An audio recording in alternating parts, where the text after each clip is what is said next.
Salam Namaste. Welcome to Gita Motivation. Our learning stream continues to the third pillar of success and fulfillment, yoga.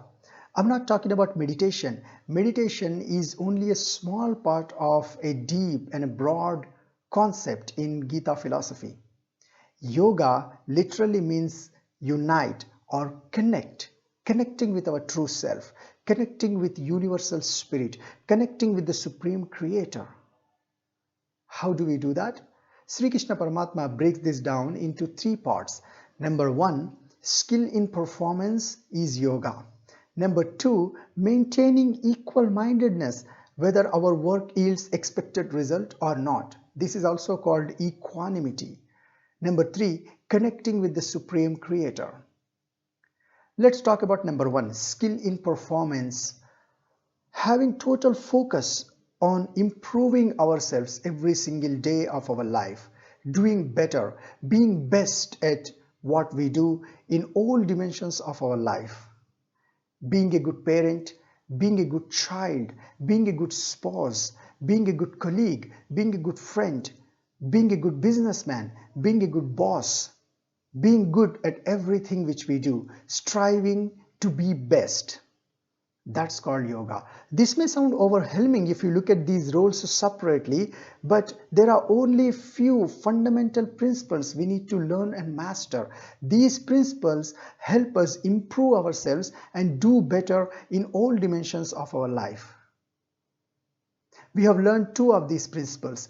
That is, one is Mahayajna, sacrificing every single idea of social approval, social validation.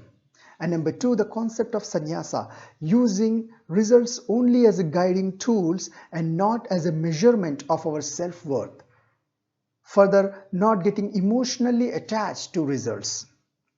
Now the number three is the concept of equanimity.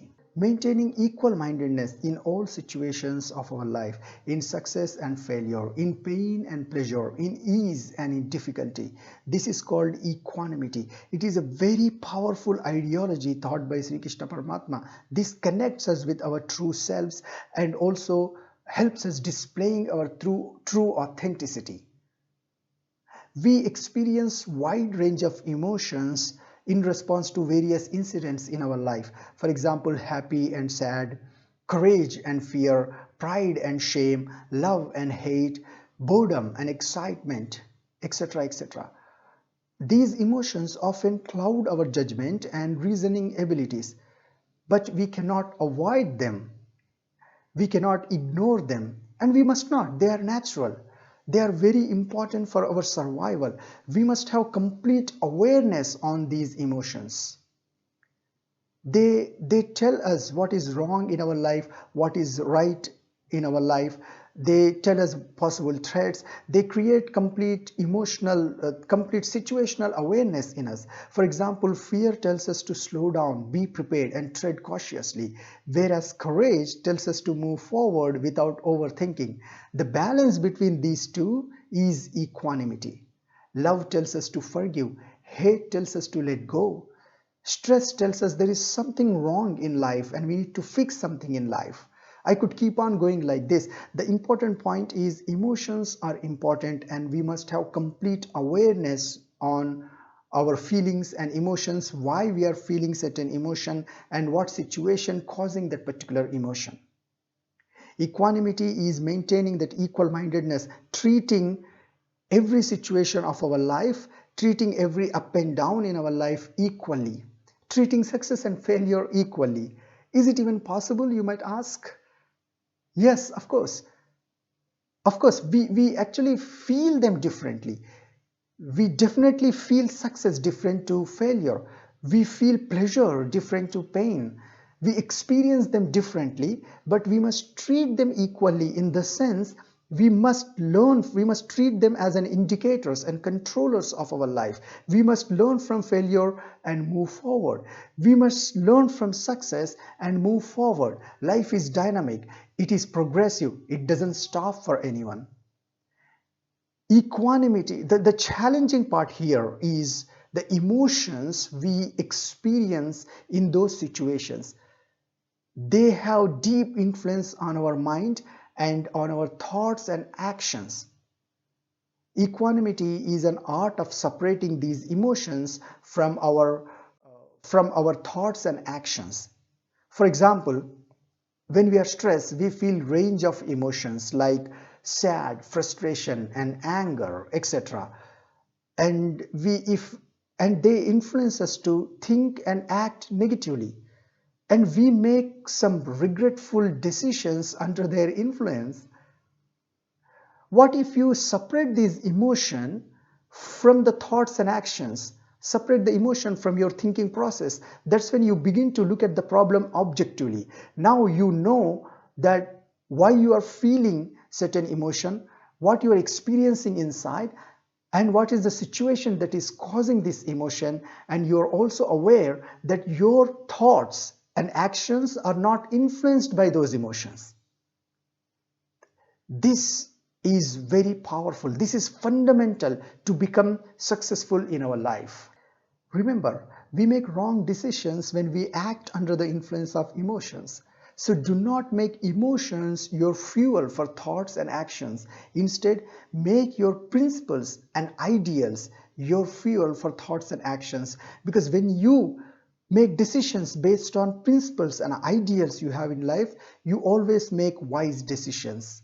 No matter what situation you are in, no matter what emotion you are feeling, calm or anger, depression, stress or relaxed, doesn't matter. You make wise decisions because your inspiration is your principles and ideals here, not your emotions. This ideology of equanimity always help us make wise decisions in life. The same thing is narrated by Sri Krishna Paramatma in Samkya Yoga, 2nd chapter of Bhagavad Gita, 50th verse. Buddhi yukto jahatiha ubhe sukruta dushkrute tasmat yogaya yujjasva yogaha karma sukusalam. The man of equanimity, born of wisdom, releases himself from good and bad, even in this life. Therefore, strive for nishkama karma with an equal mind. Yoga is still in action. Now, the third part of yoga is connecting with supreme power. This is no different. When we connect with our true self, when we always display wisdom, act on our principles and ideals, we are already in connection with that supreme creator. The same thing is told in Bhakti Yoga, 17th verse. Those who denounces bad and good are closer to me. So when we leave everything when we only focus on performance of our work and leave rest of the results and everything up to God, we are already connected with Him. We are already connected with supreme power because we are leaving good and bad with Him. We are doing the best. We are striving to do the best we can. That's what the true yoga means.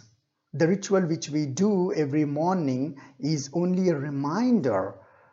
All those asanas and meditation, they are only a reminder to continue the true spirit of yoga, which is equanimity of mind throughout the day and throughout our life. And this is very powerful. Once we master this, nothing can stop us from achieving success and fulfillment in life. I'll meet you in the next video with the fourth and final pillar of success. Until then, implement this true spirit of yoga in your life. Wish you all the best. Have a great day. Thank you for listening. Jai Hind.